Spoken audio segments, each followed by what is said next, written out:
ఈరోజు పొద్దున్నే Khammam market yard వెళ్ళాం. రైతులందరూ కళ్ళల్లో నీళ్లు పెట్టుకుని బాధపడుతున్నారు. కేసీఆర్ ఉండగానే బాగుండే, కేసీఆర్ సార్ మళ్లీ రావాలి, కేసీఆర్ ప్రభుత్వమే రావాలి అని చెప్పి ఖమ్మం రైతులందరూ చెప్తా ఉన్నారు. కేసీఆర్ ఉండగానే మాకు బాగుండే సార్ అని చెప్తా ఉన్నారు. మళ్ళా వచ్చేది మన ప్రభుత్వమే అని ఖమ్మం రైతులందరూ కూడా చెప్తా ఉన్నారు. ఏమైంది? ఇలా మార్పు మార్పు అన్నారు. ఏం మార్పు వచ్చింది చెల్లె? ఏమన్నా మార్పు వచ్చిందా? వచ్చింది. ఒక మార్పు అయితే వచ్చింది. రైతు బంధు బంద్ అయింది. మార్పు వచ్చింది. బతుకమ్మకు చీరలు బంద్ అయినాయి. మార్పు వచ్చింది. సర్కార్ దవాఖానకు పోతే కేసీఆర్ కిట్ అయితే బంద్ అయింది. మార్పు వచ్చింది. గర్భిణీ స్త్రీలకు న్యూట్రిషన్ కిట్లు బంద్ అయిపోయినాయి.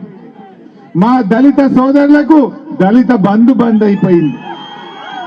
మార్పు వచ్చింది.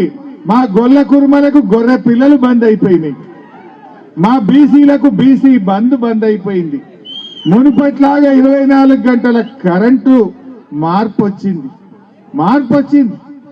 మన రేవంత్ రెడ్డి అంటుండు ఏం కోల్పోయిండ్రు అంటుండు. ఏం కోల్పోయింది? ఇవన్నీ కోల్పోయిండ్రు ప్రజలు. నువ్వు ఇచ్చిన ఒక్క హామీ అన్న అమలైందా? మా అక్క చెల్లెల్ని అడుగుతున్న, మహాలక్ష్మి పథకంలో మీరిచ్చిన మొట్టమొదటి హామీ 2500 రూపాయలు ఏ చెల్లెకన్నా వచ్చిందా చెల్లె? మీ బట్టి విక్రమార్క సంతకం పెట్టి బాండ్ పేపర్ రాసిచ్చి ఇంటింటికి వంచిండా లేదా? నాకు ఓటైంది. 2500 జీతం పడ్డట్టు 1వ తారీఖు ఇస్తా అన్నాడు. వచ్చిందా?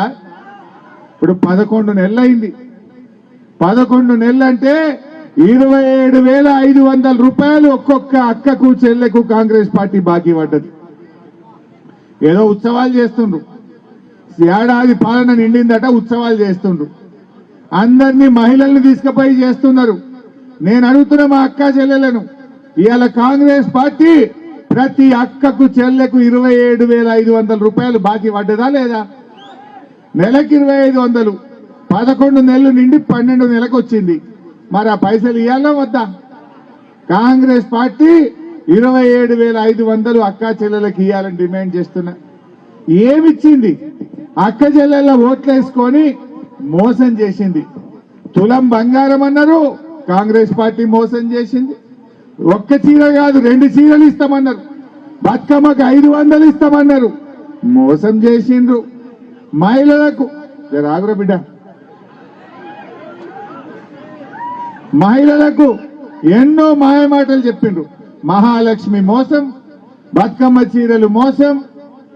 మహిళలకు ఇచ్చిన ఒక్క హామీ కూడా అమలు కాలేదు. అదే కేసీఆర్ ఉండగా ఎన్నో మహిళల కోసం కార్యక్రమాలు తెచ్చాడు. ఎవరన్నా ఎలక్షన్లలో చెప్పిందా? ఓట్లప్పుడు చెక్కపోయినా కళ్యాణ లక్ష్మి పథకం తెచ్చిండు కేసీఆర్. ముందు ఎస్సీ ఎస్టీలతో స్టార్ట్ చేసిండు, తర్వాత అందరికీ చేసిండు. ముందు 50,000 ఇచ్చిండు, తర్వాత 75,000 ఇచ్చిండు, తర్వాత ఆడపిల్ల పెళ్లి పెట్టుకుంటే 1,00,000 రూపాయలు ఇచ్చిండు మన కేసీఆర్. ఇచ్చిందా లేదా? ఇక్కడ బట్టి కాంగ్రెస్ ఎమ్మెల్యే ఉన్నా బట్టి గారు ఇక్కడ ఈ కాన్స్టిట్యున్సీకి కళ్యాణ లక్ష్మి కింద 1,00,000 రూపాయలు కేసీఆర్ గారు అందించారు. ఆ రోజు వీళ్ళేమన్నారు? కేసీఆర్ 1,00,000 ఇచ్చిండు, మేము తులం బంగారం కలుపుతామన్నాడు. కలిపిండ్రా? ఇప్పుడు ఈ ఏడాదిలో ఎన్ని పెళ్లిళ్ళైనాయి? మొత్తం తెలంగాణలో ఒక 6 లక్షల పెళ్లిళ్ళైనాయి. అంటే కాంగ్రెస్ పార్టీ 6 లక్షల తులాల బంగారం ఈ రాష్ట్రంలో అక్క చెల్లెలకు బాకీ పడ్డది కాంగ్రెస్ పార్టీ. కొత్తగా ఇచ్చిందేమీ లేదు, ఉన్నాయి ఊడగొడుతున్నారు మీరు. సర్కార్ దవాఖానలో ఎంత మంచుకుంటుండే. బిడ్డ ఖమ్మంలో కాన్పుకు పోతే కడుపు నిండా అన్నం పెట్టి కాన్పు చేసి కేసీఆర్ కిట్ ఇచ్చి తల్లిని పిల్లను ఆటో కిరాయి లేకుండా మీ ఊళ్ళో దించలేదా కేసీఆర్? ఎందుకు బంద్ చేసిండు? కేసీఆర్ కిట్ పథకం ఎందుకు అక్క చెల్లెలకు దూరం చేసిండు? నేను చెప్పిన అసెంబ్లీలో కేసీఆర్ పేరుంటే మీకు నచ్చకపోతే మీ బుద్ధున్న పేరు పెట్టుకోండి, కానీ పథకాన్ని మాత్రం కొనసాగించండి అన్నాం. కానీ చేసిండ్రా? అంటే మహిళలకు ఉన్న పథకాలు ఊడగొట్టిండ్రు. ఏమన్నంటే బస్సు వ్యక్తి అంటారు. బస్సు తప్ప అంత చూస్తే అరే ఊళ్ళే సగం మంది బస్ ఎక్కరు. గా 2500 ఇస్తే మా అక్క చెల్లెలు బాగుపడకపోదురా? 2500 ఇస్తే బాగుపడకపోదురా? గా 2500 గా తులం బంగారమి, గా కళ్యాణ లక్ష్మి, మా చదువుకునే ఆడపిల్లలకు స్కూటీ, ఇవన్నీ చెప్పలేదా వీళ్ళు? ఏవి కూడా చేయకుండా మోసం చేస్తుండ్రు. బస్సు పెట్టిండ్రు, బస్సుల ట్రిప్పులు తగ్గించారు. మున్పు 4 ట్రిప్పులు వస్తాయి, ఇప్పుడు 2 ట్రిప్పులు వస్తుంది. అందులో కాలు పెడదామంటే జాగ దొరకకుండా చేసిండ్రు. మరి బస్సు పెట్టిన వాళ్ళు పెరుగుతున్న ట్రాఫిక్ అనుగుణంగా బస్సుల సంఖ్య పెంచాలన్నా తగ్గిస్తారా?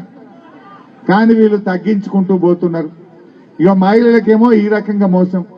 రైతులకు 2 లక్షల రుణమాఫీ చేస్తామన్నారు, చేసినారే?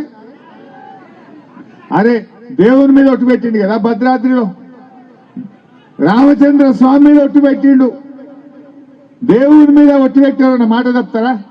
సమ్మక్క సారక్క మీద ఒట్టు పెట్టి మాట తప్పిండు, భద్రకాళి అమ్మవారి మీద ఒట్టు పెట్టి మాట తప్పిండు, మెదక్ చర్చి మీద ఒట్టు పెట్టి మాట తప్పిండు, జహంగీర్ పీర్ దర్గా మీద ఒట్టు పెట్టి మాట తప్పిండు. ఎవడన్నా ముఖ్యమంత్రి దేవుని మీద ఒట్టు పెట్టి మాట తప్పుతారా? ఎందుకంటే కొంతమంది అయ్యగారు చెప్పారు నాకు, దేవుని మీద ఒట్టు పెట్టి మాట తప్పితే ఆ రాజ్యానికి మంచిది కాదట. పాలకుడే పాపం చేస్తే మరి ఆ ప్రజలకు అరిష్టము, ఆ ప్రజలకు మరి అన్యాయం జరుగుతుంది, దేవుడు శపిస్తే అని చెప్పి కొంతమంది అయ్యగారు చెప్పిండు. నేను దేవుని దగ్గర పోయినా, దేవుడా మా ముఖ్యమంత్రి 15 ఆగస్టు లోపు రుణమాఫీ చేస్తా అని రుణమాఫీ చేయకుండా నిన్ను మోసం చేసిండు దేవుడా.